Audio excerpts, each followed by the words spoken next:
안녕하세요. 잘못된 결혼은 지옥이라는 걸 얼마 전에 깨닫고 지옥에서 걸어나온 30대 중반 이혼녀 인사드려요. 보통의 사람들에게 결혼이란 미워도 미운 정으로 사는 것이지만 저에게 첫 번째 결혼은 정말 지옥 그대로였어요.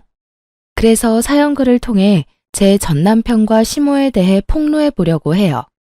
저는 그리 잘 사는 집딸은 아니었어요.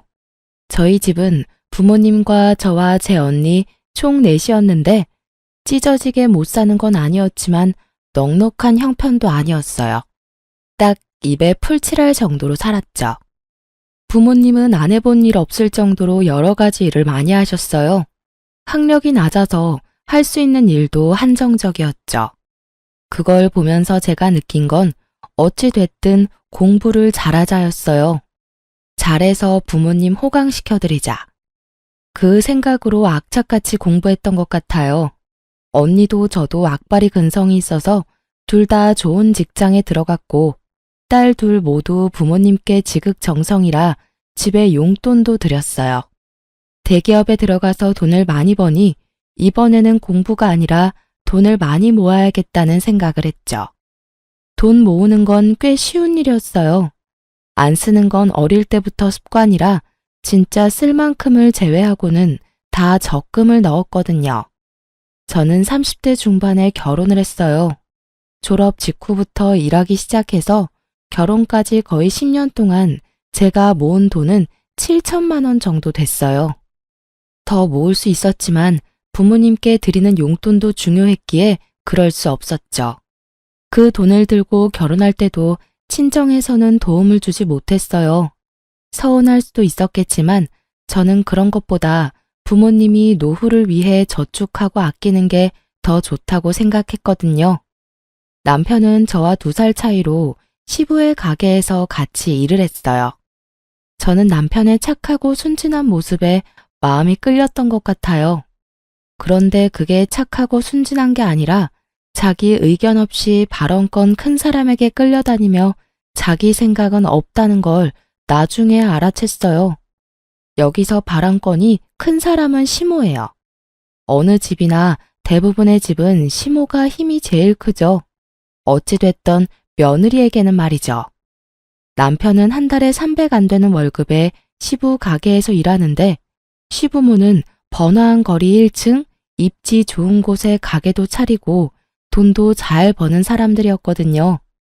엄청 부자는 아니지만 그래도 알부자쯤은 되었을 거예요. 솔직히 남편 모습을 보고 저는 시부모도 그 비슷한 사람일 거라고 생각했거든요. 그런데 전혀 아니었어요. 시모는 완전 다른 유형의 사람이었어요. 돈은 있지만 교양은 없는 무식한 졸부. 딱 이 말이 생각나는 사람, 그런 사람들이었거든요. 저희 신혼집 들어갈 때 남편이 모아둔 돈이 없어서 시댁에서 돈을 좀 해줬어요. 아파트의 방값인 3억을 해줬죠. 대신 저는 제가 그 당시 모은 7천만 원에 나머지 대출까지 받아서 그 집을 샀어요. 남편의 월급으로는 가능하지 않아서 제 명의로 대출을 해야 했고 그렇게 하는 김에 제 명의로 집을 하기로 했어요. 결국 남편은 아무런 도움이 되지는 못했죠. 그래도 시댁이 도와준 건 무척 다행이라고 생각해요. 물론 그 생각은 곧 사라졌지만요. 시모는 그 3억을 인질로 삼았어요. 자기 뜻대로 하지 않을 때는 그 3억을 들먹였어요. 저의 신혼집인데 제 집이 아닌 것 같은 기분이었어요. 그리고 시모에 대한 짜증으로 점점 더 스트레스를 받기 시작했어요. 결혼 후 3년 차 됐을 때 그 스트레스는 완전 최고점을 찍었어요.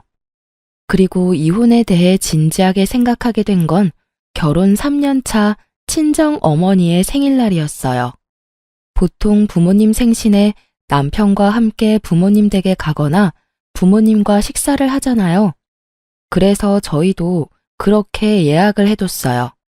언니네 가족과 저희 가족, 그리고 부모님을 모시고 맛있는 코스 요리집에 가기로 했거든요.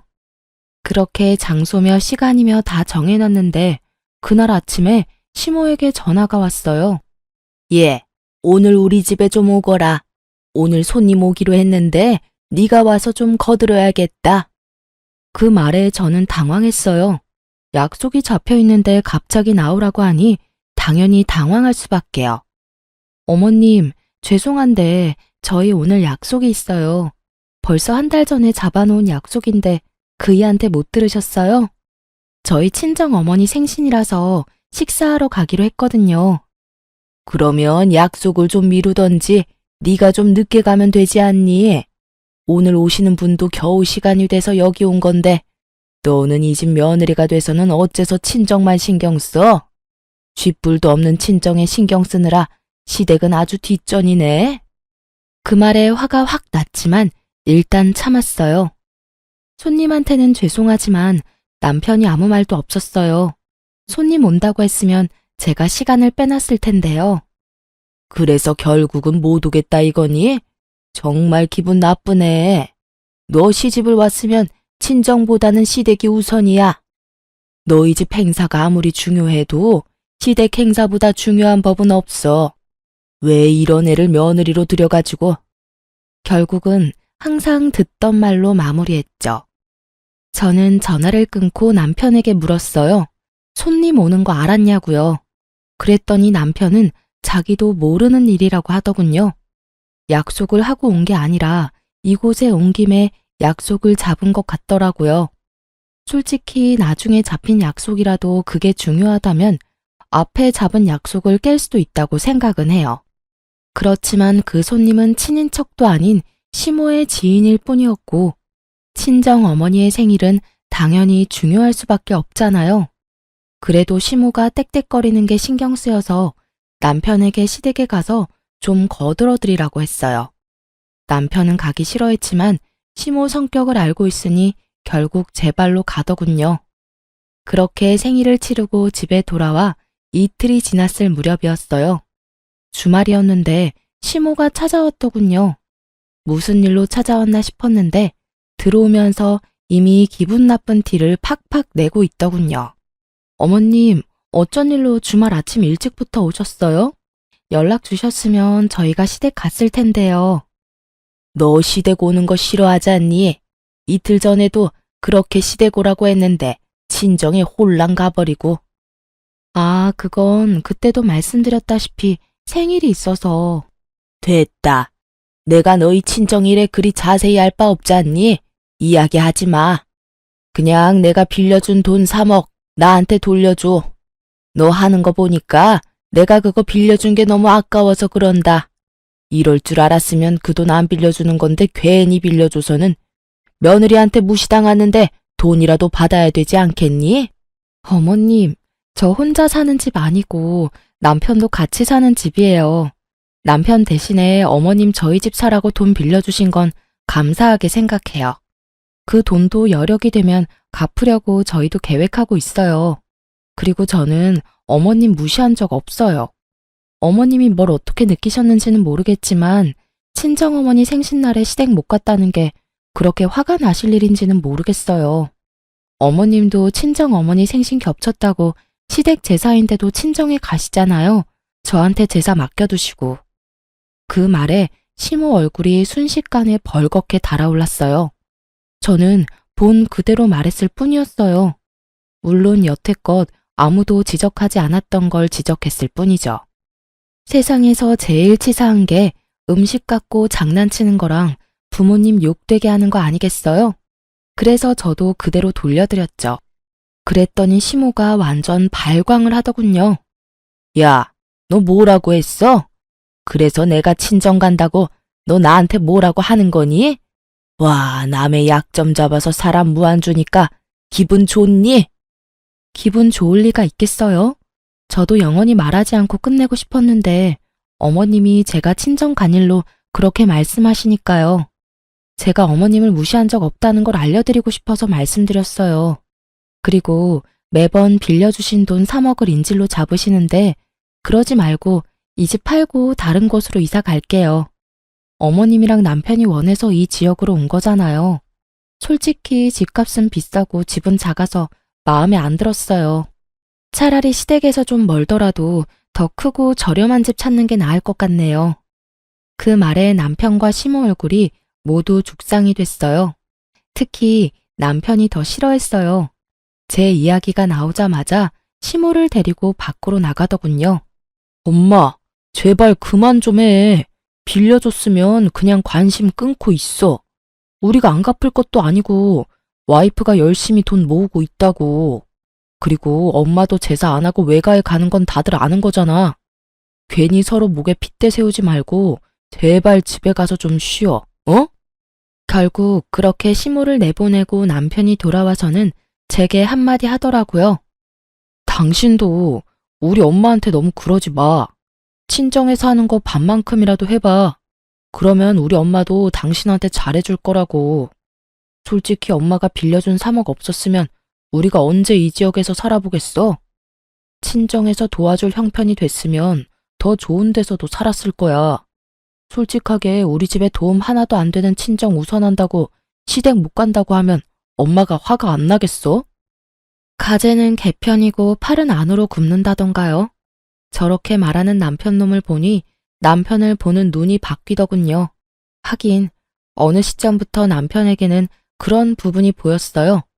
능력은 없으면서 남의 능력에 기대서 허세를 누리고자 하는 부분. 결혼 전에는 본 적 없었던 새로운 모습이었죠. 이 집을 선택하게 된 것도 제 입김이 들어간 건 절대 아니었어요. 시모가 시댁과 가까우니 이 집으로 하고 싶다고 한 거였죠. 솔직한 제 심정으로는 굳이 돈만 많이 나가는 이런 집보다는 외곽이라도 이보다는 좀 저렴하고 평수가 좀 더 컸으면 하는 바람이었거든요. 그러면 시모 돈도 빌릴 필요도 없고요.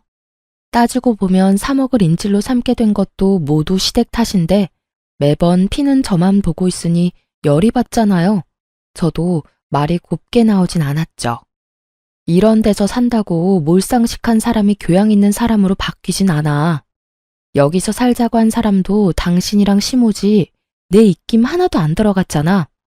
그리고 내 앞에서 친정 은근히 돌려가는 거 기분 나쁘거든? 친정이 능력이 없어도 이 집에 들어간 돈 절반은 내 돈인 거 알지? 거기에 비하면 당신은 돈 한 푼 안 내고 잘 살고 있잖아. 부모님이 돈 내도록 만들어서 결국 그 탓에 매번 문제 생길 때마다 3억 인질 잡혀서 나 스트레스 받게 만든 것도 짜증나는데 말 함부로 하지 말고 가려서 하라고. 제 말에 남편이 뚱한 얼굴로 입을 닫아버렸어요. 자기도 자존심이 있으니 제 말에 기분이 나빴을지도 모르죠. 그런데 오는 말이 고와야 가는 말이 곱다고 먼저 좋게 이야기했으면 제가 그런 자존심 상하는 말을 했겠냐고요. 오죽하면 제가 그런 이야기까지 꺼냈겠어요. 토라진 남편은 방으로 들어가 버리고 저는 텅 빈 거실에서 한참을 생각했어요. 지금 당장 남편의 행동으로 시모가 집에 돌아간 건 다행이라고요. 그런데 계속 이렇게 놔둘 수는 없었어요. 무슨 일 생길 때마다 저희 신혼집은 볼모가 되어버리잖아요. 시모의 그 말에 스트레스 받으며 끙끙대는 것도 이제는 못할 짓이더라고요. 그래서 그날 이후부터 저는 열심히 시모의 3억을 갚을 방법을 찾으려 했어요. 물론 저금은 하고 있었지만 그것만으로는 턱없이 모자라단 걸 알았거든요. 3억이 만들어지는 시간까지 시모에게 시달릴 생각을 하니 앞이 캄캄해서 어떻게든 그 3억이라는 빚을 탕감할 수 있는 방법을 생각하기로 했어요. 그리고 그 방법은 생각보다 가까이 있었어요. 남편이 결혼 후 몇 번 제게 돈을 빌려달라고 했거든요. 뭘 하려는 건지는 몰랐지만 저는 그럴 때마다 한 가지만 받았어요. 차용증이요. 물론 부부 사이에 그게 중요하지는 않지만 제게는 남편이 제 돈을 빌려갔다는 증거 자체가 필요했거든요. 언젠가 그 남편의 부채가 저 3억을 없애줄 수도 있겠다는 생각을 했죠. 물론 지금 당장은 전혀 도움은 안 되는 빚덩어리지만요. 그 이후로 시모는 여전했어요. 매번 수틀리면 3억을 들먹이는 것도 여전했고 저를 쥐잡듯 잡는 것도 여전했어요. 그러다 결혼 5년 차쯤 되던 해에 저희 친정에 큰일이 터졌어요. 바로 언니의 투병 소식이요. 언니는 저와 나이 차이가 꽤 났어요. 하지만 그 덕분인지 저는 엄마보다는 언니 밑에서 자란 것처럼 그렇게 언니 바라기로 컸거든요. 그만큼 언니는 제게 의미가 큰 사람이었고 부모님만큼 중요한 사람이었어요.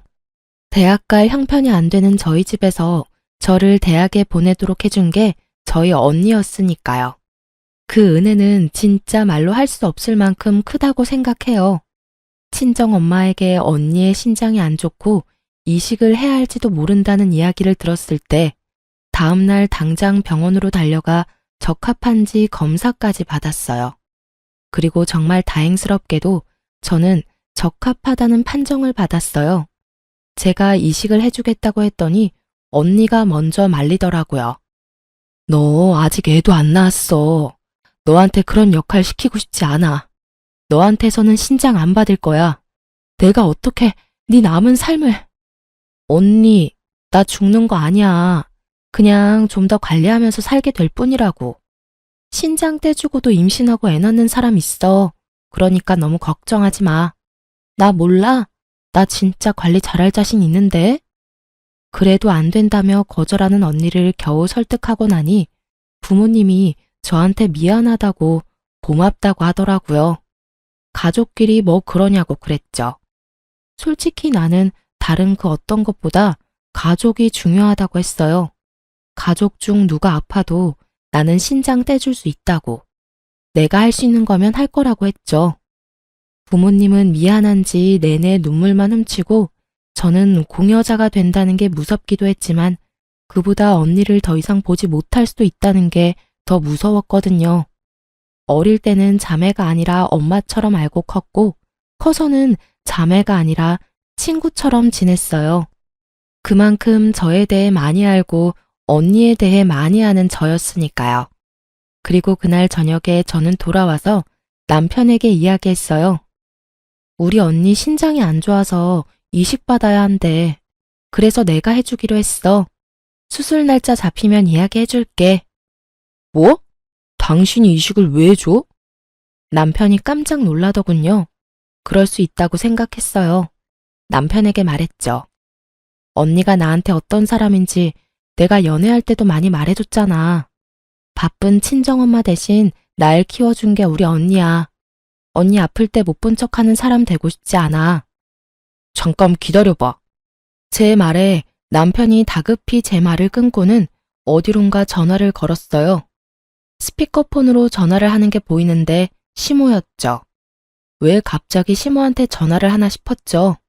시모가 전화를 받자 남편이 완전 폭발하더라고요. 엄마, 지금 큰일 났어. 와이프 처형한테 신장 한쪽 주기로 했대. 뭐? 그게 무슨 소리야? 당장 며느리 바꿔봐. 스피커로 듣고 있으니까 엄마가 설득 좀 해줘. 갑자기 무슨 신장 이식인지. 저는 남편이 저를 생각해서 제가 신장 이식 공여자가 되는 걸 싫어하는 줄 알았어요. 솔직히 시모가 싫어하는 것도 그런 이유라고 생각했어요. 참 순진한 생각이었죠. 얘, 너 진짜 네 언니한테 신장 떼어줄 거니? 네, 어머님. 언니 상태도 많이 안 좋고 제가 적합자이기도 하고 언니한테 신세진 것도 많으니 신장 이식해줄 생각이에요. 안 된다. 네가 왜 신장을 줘? 절대로 안 돼. 어머님, 제 걱정은 하지 마세요. 수술이 어렵긴 하지만 교수님도 실력 있으신 분이고 관리만 잘하면 괜찮다고 하셨거든요. 누가 네 몸 걱정해서 이런 말 하니? 네가 신장 떼고 나면 나중에 우리 아들, 우리 식구들 아플 때 네 신장 하나면 누가 그걸 줘? 네 신장은 남겨놔야 우리 가족들도 여차할 때 안심이지. 신장 하나 떼주고 나면 다른 이식이나 수술은 안 될 거 아니야? 그 말에 저는 순간 말을 잃었죠. 제 몸 걱정이 아니라 제 몸을 시댁 아플 때를 위한 여유분으로 생각하는 시모의 말에 제 귀를 의심했어요. 며느리가 그런 용도의 사람이 아니잖아요. 그래, 당신 잘 생각해. 솔직히 나는 당신이 공여자 되는 거 싫어. 걱정된단 말이야. 그래도 남편만은 내 몸을 생각해주는구나 싶어서 안심하려던 그때 남편이 말하더군요. 당신 이식 수술하고 나면 살림은 누가 해? 나 혼자서 밥하고 빨래하는 거 나 못해. 당신도 잘 알잖아. 당신이 해줘야 하는 데다가 당신 아파서 쉬면 월급은? 솔직히 당신이 좀 더 버는데 그 월급 없으면 우리 좀 힘들지 않아? 제 몸 걱정이 아니라 지 몸 걱정하는 남편 놈 말에 저는 다시 말을 잃었죠. 친언니가 저한테 어떤 사람인지 남편은 잘 알고 있으면서 제게 그런 말을 하는 거예요. 진짜 남편 놈 머리통 한 대 날리고 싶었어요. 시모는 그 이전의 문제였죠. 정말 대단한 모자지간이라고 생각했어요. 어쩜 둘이 똑같이 몰상식할 수 있는지. 콩콩 파파치라고 딱 시모 심은 데 남편 난 거예요. 저는 너무 열받아서 남편에게 말했어요. 내 몸이고 내가 알아서 할 거야. 게다가 어머님도 이상한 말씀 하시네요. 어째서 제가 시댁 식구 아플 때 이식을 해줄 거라는 전제로 이야기를 하시는지 모르겠네요. 제가 주겠다고 언제 계약서라도 썼어요? 그런 건 계약서를 안 써도 당연히 해야 하는 거 아니니? 네 남편이 지금 당장 아프다고 하면 당연히 네가 이식이든 뭐든 해야 하는 거 아니냐고. 물론 부모인 우리들이 아파도 마찬가지지. 며느리가 돼서 그런 건 당연한 거야. 그러니 친정에 신장 이식하는 건 절대 안 된다. 우리는 절대 반대야. 제가 제 가족한테 주는 게 뭐가 문제예요? 어머님, 남편이 아파서 이식할 상황이 왔을 때 제가 상황이 안 되면 시댁 식구 중에 누구 하나가 이식해 주겠죠. 왜 저한테 그걸 다 하라고 하는지 모르겠네요. 장기 맡겨놓으셨어요, 저한테? 아니면 며느리 아주 마음에 들지도 않는데 그럴 용도로 쓰려고 결혼시키셨어요? 시집 온다는 게 그런 거 아니니? 친정보다 시댁이 우선인 게 당연한 일 아니냐고. 너 항상 그런 식으로 삐딱하게 구는데 이번에는 절대로 그냥 못 넘어가. 너 그 이식 아주 하기만 해봐.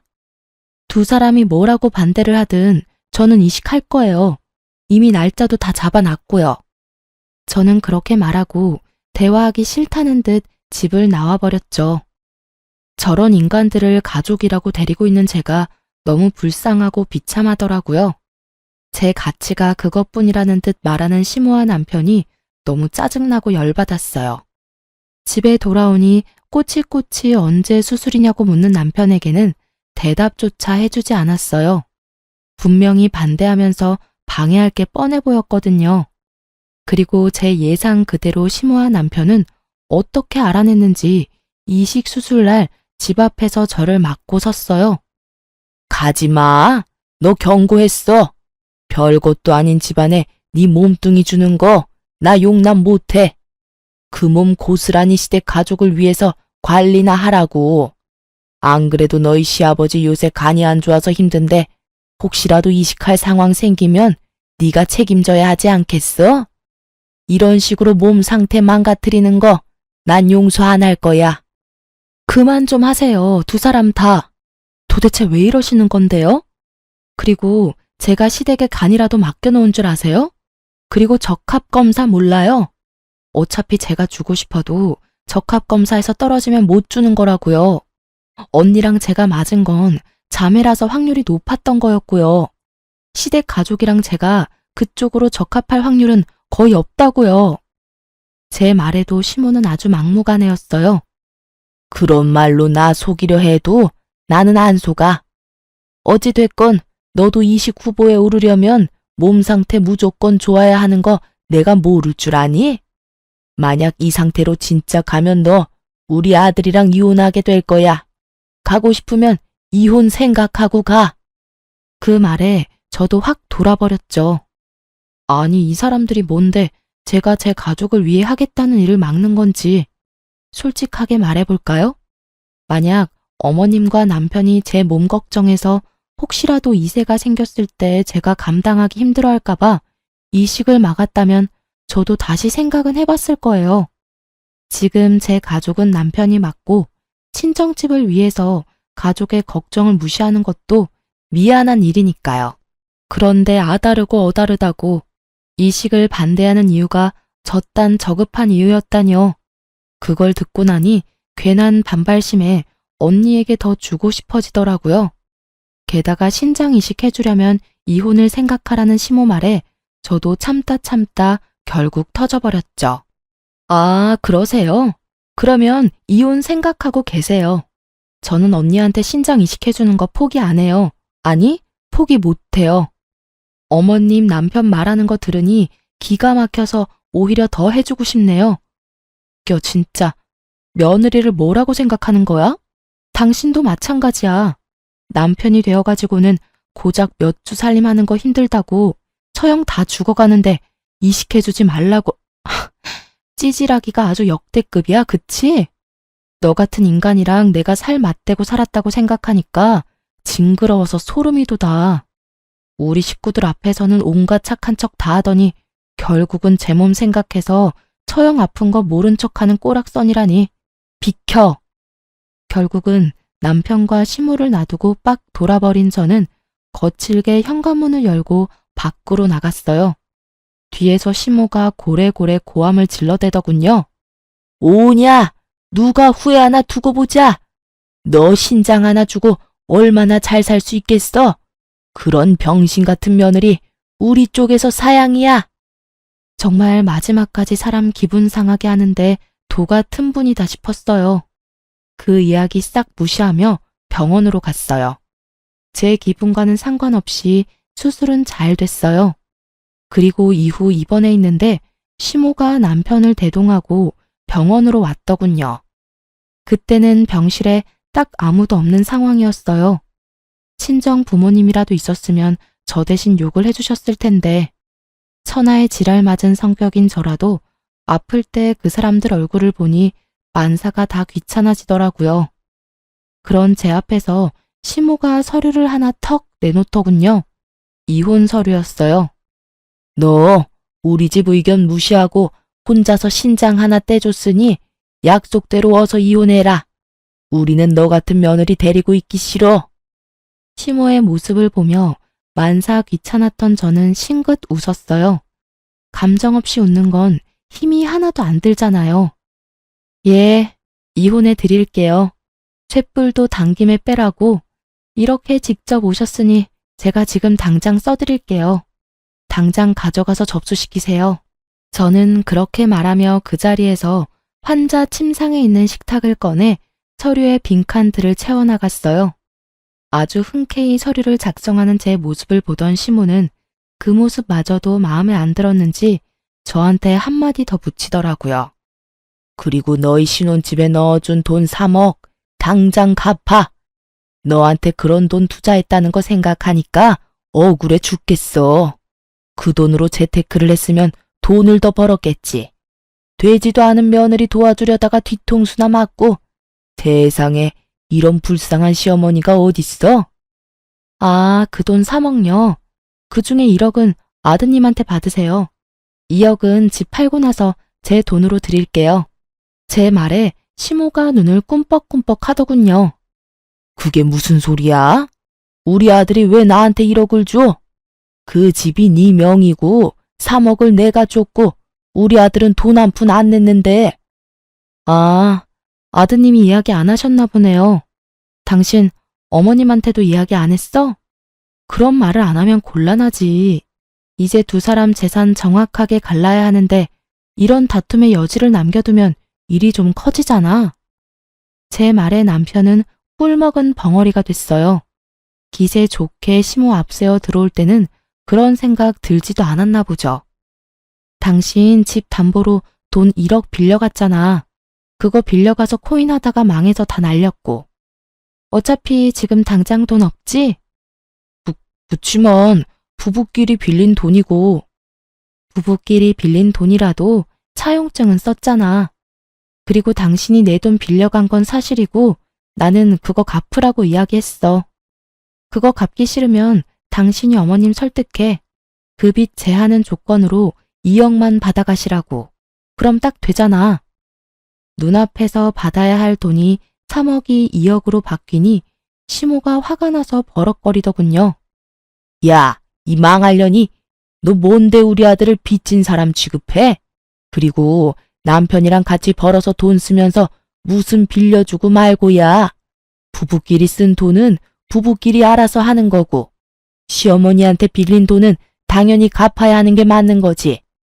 부부끼리 번 돈을 그렇게 썼다고 하면 저도 별말 안 해요. 그런데 남편은 저한테 생활비 한 푼 준 적이 없거든요. 제가 돈 많이 번다는 이유로 저한테 다 맡겨서요. 생활비도 집 살 때 대출한 금액도 모두요. 남편이 이 집에 기여한 돈은 한 푼도 없어요. 그러니까 저는 남편에게 제 돈을 빌려줬고요. 애초에 합친 재산이 없는데 뭘 당연히 둘이 갚는다는 거예요? 제 말에 시모 얼굴이 벌겋게 달아오르더라고요. 하긴 아들 욕하는 거 들으니 열이 받았겠죠. 근데 사실인 걸 어떡해요? 거짓말을 할 수도 없고. 아무리 마음이 아프고 속이 쓰려도 진실이 뭔지는 알아야 하잖아요. 제 말에 시모가 열받았는지 병실이 떠나가라 소리를 지르더군요. 야, 우리 아들한테 돈 빌려줬다고 생색내는 거야? 너 가만 안 둬. 시댁 남편 무시하고 신장 이식해준 거 나는 절대로 인정 못해. 결혼할 때 돈 한 푼 안 해준 가짜는 친정에 신장까지 떼어주고 우리가 왜 너 같은 반병신을 떠안아야 하는데? 그거야말로 이용감이야. 그 말이 끝나기가 무섭게 병실 문이 열리고 형부와 형부 가족들이 들어오더군요. 저는 이런 수치스러운 모습을 보인 게 민망해서 얼굴이 벌개졌고, 시모는 들어온 사람이 저희 부모님이라고 생각했는지 너 잘 만났다 하는 표정으로 몸을 휙 돌리더라고요. 그런데 들어온 형부 가족을 보는 시모가 너무 당황한 모습인 거예요. 이 사람이 왜 이러나 싶었는데 시모가 그러더라고요. 아니, 김 사장님이 여기는 어떻게? 보기 드물게 겸손하고 예의 바른 시모 모습에 저도 놀랐죠. 근데 남편도 똑같이 인사를 하더라고요. 두 사람 모두, 아니 저까지 세 사람 모두 어리둥절한 표정이었죠. 병원에 왜 왔겠습니까? 아픈 사람 병문안 왔죠. 저희 며느리 구해준 은인 보러 왔는데 여기서 보게 될 줄은 몰랐네요. 며느리요? 설마? 예, 사돈 처녀가 우리 며느리 목숨 구해주는 아주 고귀한 일을 해서 내가 살해하려고 왔습니다. 그런데 그런 힘든 일을 하고도 이혼을 당하게 된 걸 보니 제가 너무 미안한 마음이 들어서 안 되겠네요. 이번에는 가게 임대 연장 안 하는 걸로 하겠습니다. 정 사장님도 껄끄럽지 않겠어요? 그렇게 욕을 하며 이혼까지 하게 만든 원인이 저희 집 며느리인데 그런 건물에 계속 있는 게 마음 불편하시겠죠? 알고 보니 형부의 아버님이 가지고 계신 건물 1층에서 시부모가 가게를 하는 거였더라고요.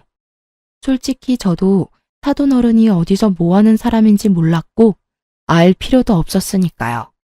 건물 하나 갖고 있다는 이야기만 들었지 그게 저희 시부모가 일하는 건물일 줄은 몰랐던 거죠.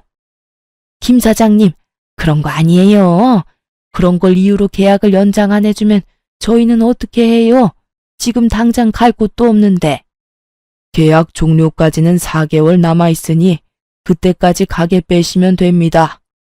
그리고 사돈 처녀하고 이야기 다 끝났으면 나가주시겠습니까? 제가 사돈 처녀한테 사례를 해야 하거든요. 그리 좋은 일을 하고도 이혼 서류를 받는 걸 보니 내가 더 좋은 걸 줘야겠다 싶은 마음이 드네요. 시모와 남편은 건물주의 가시돋친 말에 후다닥 밖으로 나가버리더군요. 솔직히 너무 갑작스러운 일이라 기분 좋고 뭐고 그런 거 느낄 새도 없었어요. 알고 보니 형부가 이미 다 알고 있었더라고요. 저희 시댁에서 제가 신장 이식하는 거 싫어하는 걸요. 그것도 시댁을 위해서 하지 말라고 했다는 것까지요. 형부도 시댁에서 제 몸 생각해서 충분히 그럴 수 있다면서 저에게 끝까지 이식하지 말라고 했었거든요. 그런데 제가 진실을 이야기해줬죠. 그 이야기 듣고 형부의 벙찐 얼굴을 보니 민망하기도 하고 웃기기도 하고 그랬어요. 다른 사람들이 보기에는 정말 비정상적인 심오한 남편이구나 싶었거든요. 결국 형부도 엄청 화내줬어요. 사돈 처녀, 너무 고맙네. 우리 손주가 4대 독자야. 그런 소중한 손주 낳아준 며느리고 그만큼 손주에게는 너무나 사랑하는 엄마이고 아들에게는 너무나 사랑하는 아내지. 그런 며느리를 잃으면 우리 집안 전체가 너무 힘들었을 거야. 그래도 사돈 처녀가 너무 감사한 마음으로 며느리를 살리게 해줘서 내가 너무 감사하네. 평생을 관리하며 살아야 할 사돈 처녀한테 내가 정말 뭐라도 꼭 해주고 싶은 기분이야. 별 말씀을요. 사돈 어른께 저희 언니가 소중한 며느리이듯이 저한테는 소중한 언니잖아요. 저를 위해 젊은 시절을 희생한 언니를 위해서 이 정도도 못하면 안 되죠. 제가 하고 싶어서 한 일이니까 정말로 신경 안 쓰셔도 돼요. 사실은 밖에서 무슨 일이 있었는지 다 들었는데 그 집에 2억을 줘야 한다 하지 않았나? 아, 저희 신혼집 살 때 시어머니가 3억을 해주셨거든요. 남편이 저한테 1억 빌려가서 2억만 갚으면 돼요. 그래, 그럼 내가 그 2억을 사돈 처녀에게 주지. 그렇게 큰 돈은 받을 수 없어요. 돈 받으려고 한 일도 아니고. 그건 내가 잘 알지. 그렇지만 사돈 처녀가 지금 곤란한 것도 잘 알지. 지금 그 집 팔면 손해야. 그러니 내가 2억을 줄 테니 그걸로 그 시댁이나 얼른 떼어버려. 인간 안 되는 사람들이야. 어떻게 신장이식 해준 며느리한테 그런 막말을 해. 그런 사람들하고 같이 있을 필요가 없어. 부동산으로 성공한 사람이 그리 말하니 괜히 신뢰도가 확 올라가더군요. 그리고 형부도 제게 그 돈 꼭 받아달라고 신장 이식 때문에 주는 게 아니라 이식을 안 해줬더라도 처제가 힘들다고 했으면 빌려줬을 돈이라고 하더군요. 그래서 저는 감사하게 그 돈을 받았어요. 그리고 며칠간 조리를 하고 퇴원했어요. 집에 갔더니 남편 놈과 시모, 시부까지 싹 다 모여 있더군요. 여기서 뭐 하세요? 어머님한테 어제 2억 붙여서 저희 이미 계산 다 끝난 걸로 아는데 무슨 할 이야기 더 남으셨어요? 제 말에 시모가 아닌 시부가 답하더군요. 아가, 너희 시어머니가 너한테 무슨 짓 했는지 내가 다 들었어. 나는 정말로 그 옆에 내가 그런 짓 할 거라는 거 생각도 못했어. 일하느라 바빠서 집안일은 다 맡겨놔서 잘한다고 생각했지. 설마 너한테 그런 짓을 할 줄은 정말 미안하다. 당신도 어서 사과해. 내가 왜 사과를 해요? 내가 못할 말한 것도 아닌데. 당신도 여기 와서 며느리한테 이러는 거 부끄럽지도 않아요? 다른 데 가서 장사 잘하면 되지 굳이 왜 거기서 해야 되는데요? 왜 가게 입지 때문에 내가 며느리한테 사과까지 해야 하냐고요? 딱 보니 견적 나오더군요. 시부는 건물주의 계약 연장 불가 통보를 받고 화가 나고 당황해서 제게 찾아와 그걸 좀 어떻게 해달라고 제게 부탁이라도 해볼 심산으로 온 거였더라고요.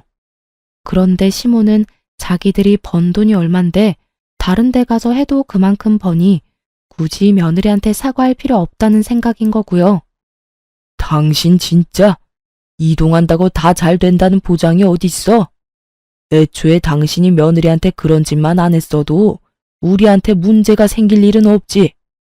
여기 입지가 얼마나 중요한 곳인데 장사의 장자도 모르는 당신이 뭘 안다고 이 난리야? 여기서 이러시지 마세요. 저는 어머님한테 돈 2억 드렸고 여기는 이제 제 집이에요. 그러니까 초대 안 한 분들 다 나가시고요. 특히 당신 당장 짐 싸서 시댁으로 가. 꼴도 보기 싫으니까. 버럭하는 제 목소리에 남편과 시부모는 결국 제 집에서 나갔어요. 제가 사과를 받아주던 받아주지 않던 사돈 어른께서는 계약 연장 절대 안 된다고 말씀하셨으니 그 부분은 본인들이 책임져야 하는 거잖아요. 제가 부탁한다면 들어는 주시겠지만 제가 왜 그런 부탁을 해요? 그 사람들 뭐가 좋아서요? 결국 그렇게 저는 이혼하고 자유의 몸이 되었죠. 하지만 그것도 정말 잠시였어요. 형부가 혼자 사는 저에게 친구를 소개시켜줬거든요. 처음에는 정말로 제 건강을 위해서 소개시켜준 사람이었어요. 괜찮다고 하는데도 형부는 제 몸 건강을 엄청 신경 썼거든요. 그러면서 친구 중에 의사가 있는데 그 친구가 잘 봐줄 거라며 소개해줬어요. 저는 정말 남녀로 만난 게 아니라 의사와 환자로 만났는데 결국은 만난 지 2년 안 되는 시점에 재혼까지 하게 되었어요. 저희가 결혼할 때 형부가 더 좋아해줬어요. 그 정도로 형부가 저희 둘을 신경 많이 썼다는 증거겠죠. 그렇게 재혼하고 몇 년 안 돼서 친정아버지를 데리고 남편 병원에서 진료를 보려고 기다리고 있었어요. 그런데 거기서 의도치 않게 전 시모를 만난 거예요.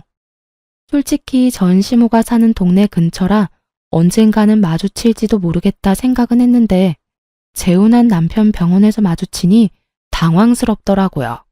그런데 시모는 대뜸 저희를 보더니 비웃더라고요.